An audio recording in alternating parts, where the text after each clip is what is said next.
ಜನವರಿ 2026ರ ಧನುರ್ಲಗ್ನ ಅಥವಾ ರಾಶಿಯ ಭವಿಷ್ಯವನ್ನ ತಿಳಿದುಕೊಳ್ಳೋಣ.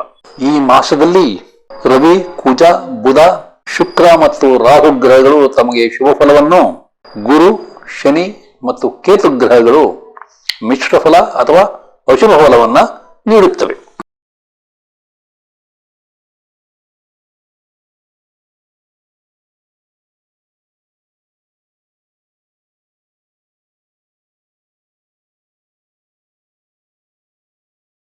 ಆತ್ಮೀಯರೇ, ತಮಗೆಲ್ಲ ಹೊಸ ವರ್ಷದ ಹಾರ್ದಿಕ ಶುಭಾಶಯಗಳನ್ನು ತಿಳಿಸುತ್ತಾ ನನ್ನ YouTube channel astro secret by Shiva ಚಾನಲ್ಗೆ ಸ್ವಾಗತ ಕೋರುತ್ತಿದ್ದೇನೆ. ಆತ್ಮೀಯರೇ, ಹಲವಾರು ವರ್ಷಗಳಿಂದ ನಾನು ಜ್ಯೋತಿಷ್ಯದಲ್ಲಿ ಕಲಿತ ಹಲವಾರು ವಿಷಯಗಳನ್ನು ಈ ಚಾನಲ್ ಮೂಲಕ ತಮ್ಮ ಮುಂದೆ ತರುತ್ತಿದ್ದೇನೆ.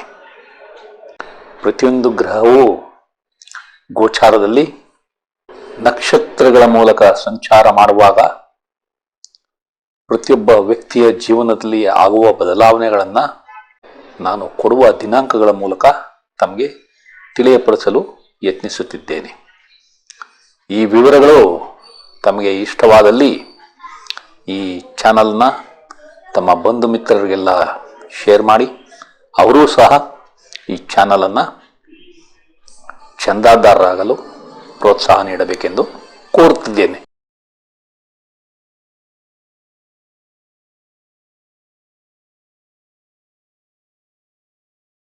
ಜನವರಿ 2026 ಮಾಸದಲ್ಲಿ ಬದಲಾವಣೆ ತರುವ ದಿನಾಂಕಗಳು 7, 11, 12, 13, 15,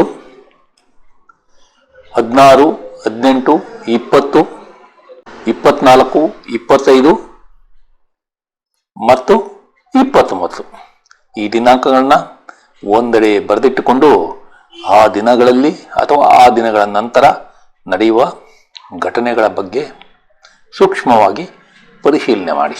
ಜನವರಿ 2026 ಮಾಸದ ವಿಶೇಷತೆ ಏನೆಂದರೆ, ಈ ಮಾಸದಲ್ಲಿ ಗುರುಗ್ರಹವು ತನ್ನ ಸ್ವಂತ ನಕ್ಷತ್ರವಾದ ಪುನರ್ವಸು ನಕ್ಷತ್ರದಲ್ಲಿ ಮಿಥುನ ರಾಶಿಯಲ್ಲಿ ವಕ್ರ ಸಂಚಾರವನ್ನ ಮುಂದುವರಿಸಲಿದೆ. ರವಿ, ಕುಜ, ಬುಧ ಮತ್ತು ಶುಕ್ರ ಗ್ರಹಗಳು ಧನುರಾಶಿ ಅಥವಾ ಮಕರ ರಾಶಿಯಲ್ಲಿಯೇ ಈ ಮಾಸ ಪೂರ್ತಿ ಸಂಚಾರ ಮಾಡುತ್ತವೆ. ಅಂದರೆ ಒಂದು ರಾಶಿಯಲ್ಲಿ 4 ಗ್ರಹಗಳು ಸ್ಥಿತವಾಗಿರುತ್ತವೆ. ಆದ್ದರಿಂದ ತಾವು ಆದಷ್ಟು ಹುಷಾರಾಗಿ ವ್ಯವಹಾರವನ್ನು ಮಾಡಿ. ಮೊದಲಿಗೆ ಕಳೆದ ಮಾಸಗಳಲ್ಲಿ ನಾನು ತಮ್ಮ ಮುಂದೆ ತಿಳಿಸಿದ ದಿನಾಂಕಗಳಂದು ಅಥವಾ ಆ ದಿನಾಂಕಗಳ ನಂತರ ಆದ ಬದಲಾವಣೆಗಳನ್ನು ಸಂಕ್ಷಿಪ್ತವಾಗಿ ತಿಳಿದುಕೊಳ್ಳೋಣ. ಮೊದಲಿಗೆ ನವೆಂಬರ್ 23ರಂದು ಇಥಿಯೋಪಿಯಾದಲ್ಲಿ ವಾಲ್ಕೆನೋ ಅಥವಾ ಜ್ವಾಲಾಮುಖಿ ಸ್ಫೋಟಗೊಂಡು ಅದರ ಧೂಳಿನ ಕಣಗಳು ಭಾರತಕ್ಕೂ ಪ್ರವೇಶಿಸಿ ವಿಮಾನ ಸಂಚಾರಕ್ಕೆ ತೊಂದರೆ ಉಂಟು ಮಾಡಿದ್ದು.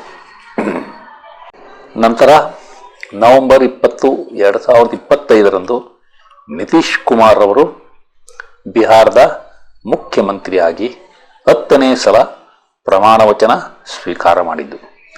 ಇದು ಒಂದು ದಾಖಲೆ ಸರಿ. ನವೆಂಬರ್ 25, 2025ರಂದು ಅಯೋಧ್ಯೆಯಲ್ಲಿ ನಿರ್ಮಿಸಿರುವ ರಾಮ ಮಂದಿರದ ನಿರ್ಮಾಣ ಕಾರ್ಯ ಮುಕ್ತಾಯಗೊಂಡಿದ್ದು. ಆ ದಿನ ಅದ್ದೂರಿ ಸಮಾರಂಭ ಏರ್ಪಡಿಸಿ ಕೇಸರಿ ಧ್ವಜವನ್ನ ಗೋಪುರದಲ್ಲಿ ಹಾರಾಟ ಮಾಡಿಸಲಾಯಿತು. ನಂತರ ನವೆಂಬರ್ 28, 2025ರಂದು ಸೈಕ್ಲೋನ್ ದಿತ್ವಾ ಶ್ರೀಲಂಕಾದಲ್ಲಿ ಅಪಾರ ಹಾನಿ ಉಂಟು ಮಾಡಿ ಭಾರತವನ್ನ ಪ್ರವೇಶಿಸಿ ಇಲ್ಲೂ ಸಹ ತನ್ನ ಆರ್ಭಟವನ್ನ ತೋರಿಸಿದೆ. ಡಿಸೆಂಬರ್ ತಿಂಗಳ ಮೊದಲ ವಾರದಲ್ಲಿ ಇಂಡಿಗೋ ವಿಮಾನಗಳ ತೊಂದರೆಯನ್ನ ಪ್ರಯಾಣಿಕರು ಅನುಭವಿಸಬೇಕಾಗಿದ್ದು. ಇದರಿಂದ ಹಲವಾರು ವ್ಯಕ್ತಿಗಳ ಜೀವನದಲ್ಲಿ ಅಲ್ಲೋಲ ಕಲ್ಲೋಲವೇ ಉಂಟಾಗಿದೆ. ನಡೆಯಬೇಕಾದ ಹಲವಾರು ಮದುವೆಗಳು ಸರಿಯಾಗಿ ನಡೆಯಲು ಸಾಧ್ಯವಾಗಲಿಲ್ಲ. 7 ಡಿಸೆಂಬರ್ 2025ರಂದು ಭಾರತ ದಕ್ಷಿಣ ಆಫ್ರಿಕಾದ ಮೇಲೆ ಒನ್ ಡೇ ಮ್ಯಾಚ್ಗಳಲ್ಲಿ ಕ್ರಿಕೆಟ್ನಲ್ಲಿ ಜಯವನ್ನು ಸಾಧಿಸಿರುವುದು. ಅದರ ಮೂಲಕ ಸರಣಿಯನ್ನು ವಶಪಡಿಸಿಕೊಂಡಿರುವುದು. ಇದರಲ್ಲಿ ವಿಶೇಷವೇನೆಂದರೆ ಭಾರತ ಈ ಪಂದ್ಯಕ್ಕೂ ಮೊದಲು 15 ಪಂದ್ಯಗಳಲ್ಲಿ ಟಾಸನ್ನು ಸೋತಿತ್ತು. ಇದು ಒಂದು ವಿಶ್ವ ದಾಖಲೆ. ಈ ಪಂದ್ಯದಲ್ಲಿ ರಾಹುಲ್ ರವರು ಕ್ಯಾಪ್ಟನ್ ಆಗಿ ಎಡಗೈಯಲ್ಲಿ ನಾಣ್ಯವನ್ನು ಚಿಮ್ಮಿಸಿ ಟಾಸನ್ನು ಗೆದ್ದಿದ್ದು. ಡಿಸೆಂಬರ್ 13, 2025ರಂದು ಆಸ್ಟ್ರೇಲಿಯಾದ ಸಿಡ್ನಿಯ ಪೊಂಡಿ ಬೀಚ್ನಲ್ಲಿ ಪಾಕಿಸ್ತಾನದ ವ್ಯಕ್ತಿಗಳು ಆ ಬೀಚ್ನಲ್ಲಿ ಪ್ರಾರ್ಥನೆ ಸಲ್ಲಿಸಲು ಬಂದಿದ್ದ ಯಹೂದಿಗಳ ಮೇಲೆ ಮನಸೋ ಇಚ್ಛೆ ದಾಳಿ ಮಾಡಿ 15ಕ್ಕೂ ಹೆಚ್ಚು ಜನರ ಕೊಲೆ ಮಾಡಿದ್ದು. ಇದು ಬಹಳ ದುಃಖಕರವಾದ ವಿಷಯ. ಅದೇ ರೀತಿ ಡಿಸೆಂಬರ್ 15, 2025ರಂದು ಭಾರತದ ರೂಪಾಯಿ $1ಗೆ 90 ಇದು ಸಾರ್ವಕಾಲಿಕ ದಾಖಲೆ. ಡಿಸೆಂಬರ್ 19, 2025ರಂದು ಭಾರತ ಅದೇ ದಕ್ಷಿಣ ಆಫ್ರಿಕಾದ ತಂಡದ ಮೇಲೆ ಕ್ರಿಕೆಟ್ನಲ್ಲಿ T20 ಕ್ರಿಕೆಟ್ನಲ್ಲಿ ಅದ್ಭುತವಾಗಿ ಆಟವಾಡಿ ಸರಣಿ ಜಯವನ್ನು ಗಳಿಸಿದ್ದು.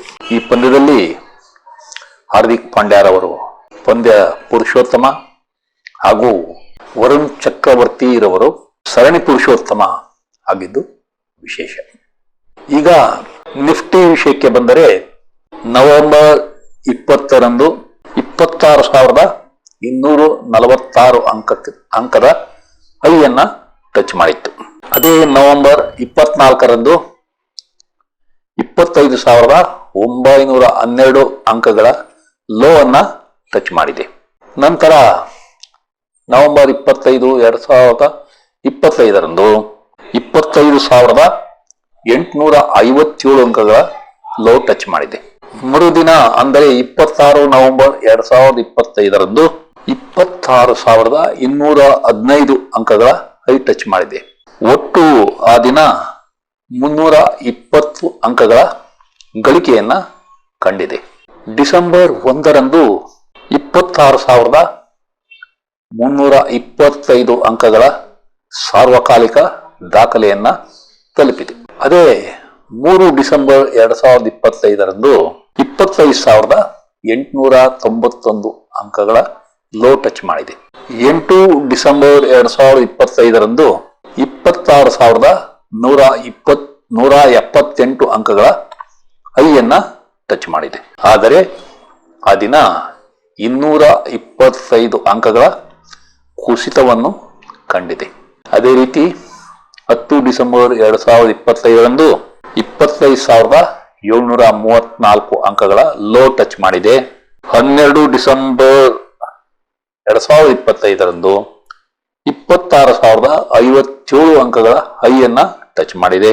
ಕೊನೆಯದಾಗಿ 16 ಡಿಸೆಂಬರ್ 2025ರಂದು 25,834 ಅಂಕಗಳ ಲೋ ಅನ್ನ ಟಚ್ ಮಾಡಿ ನಿಫ್ಟಿ 25,800ರಿಂದ 26,300 ಅಂಕಗಳ ಮಧ್ಯದಲ್ಲಿಯೇ, ಅಂದರೆ 500 ಅಂಕಗಳ ಮಧ್ಯದಲ್ಲಿಯೇ ಓಡಾಡುತ್ತಿದೆ.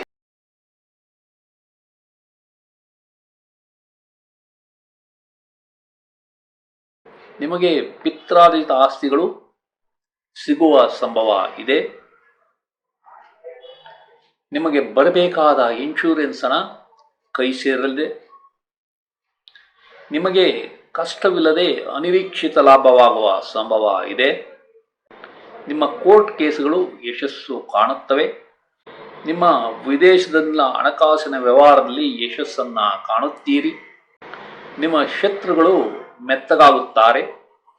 ನೀವು ಕೆಲಸದಿಂದ ವಜಾ ಆಗಿದ್ದರೆ ಅಥವಾ ಕಡ್ಡಾಯ ನಿವೃತ್ತಿಯಾಗಿದ್ದರೆ ಮರು ನೇಮಕ ಸಂಭವ ಇದೆ.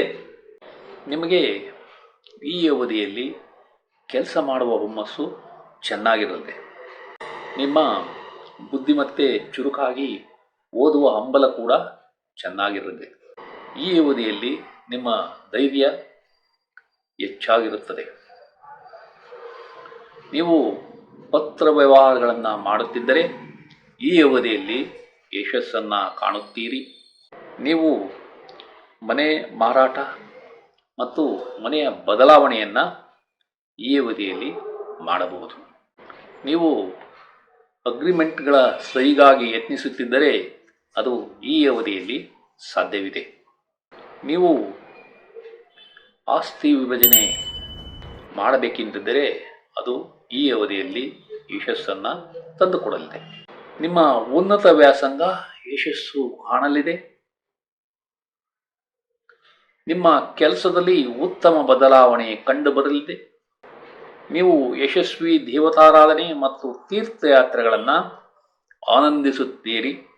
ನೀವು ಒಳ್ಳೆಯ ಧರ್ಮ ಕಾರ್ಯಗಳನ್ನು ಮಾಡುತ್ತೀರಿ. ನಿಮ್ಮ ಸಂಶೋಧನೆ ಮತ್ತು ಆವಿಷ್ಕಾರಗಳು ಯಶಸ್ಸು ಕಾಣುತ್ತವೆ. ನಿಮ್ಮ ಪುಸ್ತಕ ಪ್ರಕಟಣೆಗಳು ಯಶಸ್ಸು ಕಾಣುತ್ತವೆ. ನೀವು ಪ್ರಯಾಣದಲ್ಲಿ ಆದಷ್ಟು ಹುಷಾರಾಗಿರಿ. ಅಪಘಾತವಾಗುವ ಸಂಭವ ಇದೆ. ನಿಮ್ಮ ತಾಯಿಗೆ ಸಂಕಟಗಳು ಜಾಸ್ತಿಯಾಗಿ ಆರೋಗ್ಯ ಸಮಸ್ಯೆ ಬರಬಹುದು. ನಿಮ್ಮ ಮನೆಯಲ್ಲಿ ಅಶಾಂತಿಯ ವಾತಾವರಣ ಕಂಡುಬರಲಿದೆ. ನೀವು ವಾಹನ, ಜಮೀನು ಅಥವಾ ತೋಟ ಖರೀದಿಗಾಗಿ ಯತ್ನಿಸಿದರೆ ಈ ಅವಧಿಯಲ್ಲಿ ಯಶಸ್ಸು ಸಿಗುವುದಿಲ್ಲ. ನಿಮ್ಮ ಮಕ್ಕಳ ಸ್ಕೂಲ್ ವಿದ್ಯಾಭ್ಯಾಸದಲ್ಲಿ ಯಶಸ್ಸು ಕಷ್ಟಕರವಾಗಲಿದೆ. ನೀವು ರಿಯಲ್ ಎಸ್ಟೇಟ್ ವ್ಯವಹಾರ ಮಾಡುತ್ತಿದ್ದರೆ ಈ ಅವಧಿಯಲ್ಲಿ ಯಶಸ್ಸು ಕಡಿಮೆ ಇರಲಿದೆ. ನೀವು ಕೃಷಿಕರಾಗಿದ್ದರೆ ನಿಮಗೆ ಲಾಭ ಕಡಿಮೆ ಸಿಗಲಿದೆ.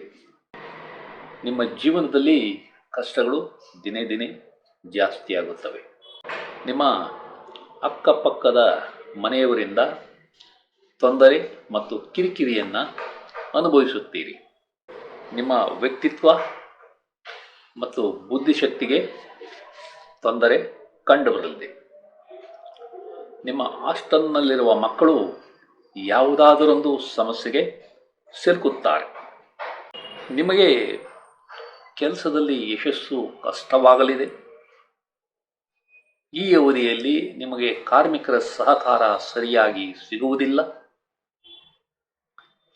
ನೀವು ಈ ಅವಧಿಯಲ್ಲಿ ಸಾಲವನ್ನು ಕೊಡಬೇಡಿ, ಏಕೆಂದರೆ ಕೊಟ್ಟ ಸಾಲ ವಾಪಸ್ ಸಿಗುವುದು ನಿಧಾನವಾಗಲಿದೆ. ನಿಮಗೆ ವ್ಯಾಪಾರದಲ್ಲಿ ಅಥವಾ ಕಚೇರಿಯಲ್ಲಿ ಬಾಕಿ ಬರಬೇಕಾದ ಹಣ ನಿಮ್ಮ ಕೈ ಸೇರುವುದು ನಿಧಾನವಾಗಲಿದೆ. ನೀವು ಬಾಡಿಗೆಗಾಗಿ ಮನೆಯನ್ನು ಅಥವಾ ವಾಣಿಜ್ಯ ಮಳಿಗೆಯನ್ನು ಕೊಟ್ಟಿದ್ದರೆ ಆ ಬಾಡಿಗೆದಾರರಿಂದ ತಾವು ಕಿರಿಕಿರಿಯನ್ನು ಅನುಭವಿಸುತ್ತೀರಿ. ನಿಮ್ಮ ದ್ವೇಷ ಮತ್ತು ಅಸೂಯೆಗಳು ಈ ಅವಧಿಯಲ್ಲಿ ಜಾಸ್ತಿಯಾಗಲಿವೆ. ನಿಮ್ಮ ತಂದೆಯ ಕೆಲಸ ಅಥವಾ ವ್ಯಾಪಾರದಲ್ಲಿ ಯಶಸ್ಸು ನಿಧಾನವಾಗಲಿದೆ. ನಿಮ್ಮ ಪಾಲುದಾರರು ವ್ಯವಹಾರದಲ್ಲಿ ನಿಧಾನವಾಗಿ ಹೂಡಿಕೆ ಮಾಡಿದರೂ ಅವರಿಗೆ ಒಳ್ಳೆಯ ಲಾಭ ಸಿಗಲಿದೆ. ನಿಮ್ಮ ಕಾಯಿಲೆಗಳು ಕಡಿಮೆಯಾಗಲಿವೆ. ನೀವು ಸಾಲಕ್ಕಾಗಿ ಯತ್ನಿಸಿದರೆ ಈ ಅವಧಿಯಲ್ಲಿ ಅದು ಸಾಧ್ಯವಿಲ್ಲ. ನಿಮ್ಮ ಸ್ನೇಹಿತರು, ಹಿಂಬಾಲಕರು ಮತ್ತು ಸಹೋದ್ಯೋಗಿಗಳಿಂದ ನಿರೀಕ್ಷಿತ ಮಟ್ಟದ ಸಹಾಯ ದೊರೆಯುವುದಿಲ್ಲ. ನಿಮ್ಮ ಆಕಾಂಕ್ಷೆಗಳು ಮತ್ತು ಬಯಕೆಗಳು ಈ ಅವಧಿಯಲ್ಲಿ ಈಡೇರುವುದಿಲ್ಲ. ನಿಮ್ಮ ವಿದೇಶಿ ಸಹಭಾಗಿತ್ವ ಕಷ್ಟಕರವಾಗಲಿದೆ. ನಿಮ್ಮ ಪಾಲುದಾರರ ಜೊತೆ ಸಾಮರಸ್ಯದ ಕೊರತೆ ಕಂಡುಬರಲಿದೆ.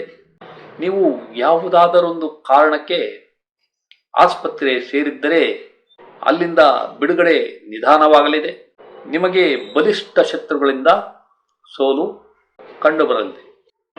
ಈ ವಿಡಿಯೋವನ್ನು ಕೊನೆಯವರೆಗೂ ನೋಡಿದ ತಮಗೆಲ್ಲ ವಂದನೆಗಳು.